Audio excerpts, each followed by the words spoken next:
আসসালামু আলাইকুম রহমতুল্লাহ বারাকাতু। খুব তো ঠান্ডা পড়েছে, এই মেটে গাছ করছি এনেছি কিনে, খেতে খুবই ভালো লাগে, ওই জন্য এখানে নিয়ে এসেছি আমি রান্না করার জন্যে। তার সাথে আছে আলু ছোটো ছোটো কেটে রেখেছি, মেটেতে দেবো। পেঁয়াজ আছে, ধনে পাতা আছে, এখানে আছে হলদি গুঁড়ো, লঙ্কা গুঁড়ো, কাশ্মীরি লবণ, ধনে গুঁড়ো, তারপর আছে এখানে টমেটো কেটে রেখেছি ছোটো ছোটো করে, এখানে আছে মটরশুঁটি কেটে রেখেছি।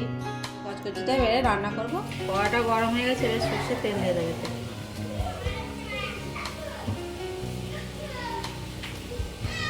গরম হয়েছে, এবারে পেঁয়াজ দিয়ে দেবো।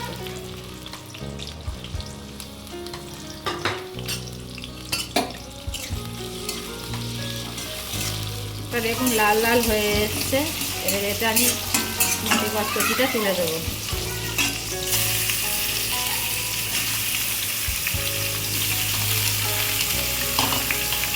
এটা আমি লাল লাল করে একটু ভেজে নেব। মেটে কচকচিটা খুব ভালোভাবে লাল হয়ে গেছে, দেখুন তেলও ছেড়ে গেছে। এবার এটা আমি আদা রসুন পেস্ট দিয়ে দেবো।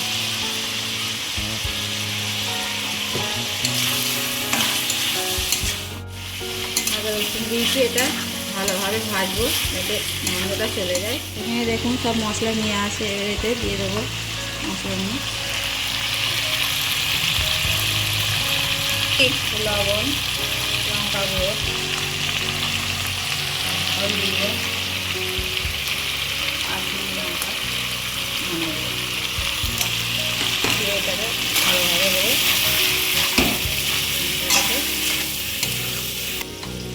মশলাটাকে ভালোভাবে ভেজে নেবো। এটাকে মশলা দিয়ে এতে কষা পানি দিয়েছি, আর এটা করতেই থাকবো যতক্ষণ এটা তেল ছাড়ে। কষার পানি শুকিয়ে গেছে, এই তেল ছেড়ে গেছে, ছেড়ে বেড়ে আলুটা দিয়ে দেবো।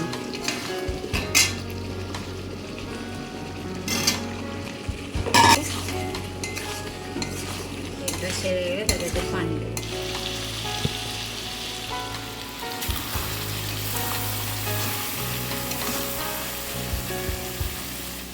কষা হয়ে গেছে এটা ভালোভাবে, একটু তেলও ছেড়ে গেছে দেখুন। এবার পরিমাণ মতন এতে পানি দেবো। পানি দেওয়া হয়ে গেছে পরিমাণ মতন, এবার ওপর থেকে ধনে পাতাটা দিয়ে দেবো। দিয়ে এটা এবার চাপা দেবো। দেখুন মিষ্ট হয়ে গেছে, তেলও ছেড়ে গেছে। ভেবেছিলাম যে কষা করবো, কিন্তু বাড়িতে অনেক মানুষ আছে, ওই জন্য একটু গ্রেভি গ্রেভি করেছি। মাছটা কত সুন্দর হয়েছে, তরকারিটা আমি ভেজে নেবো।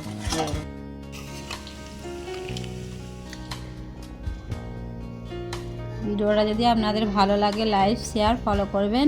আসসালামু আলাইকুম রহমতুল্লাহ বারাকাতুহু।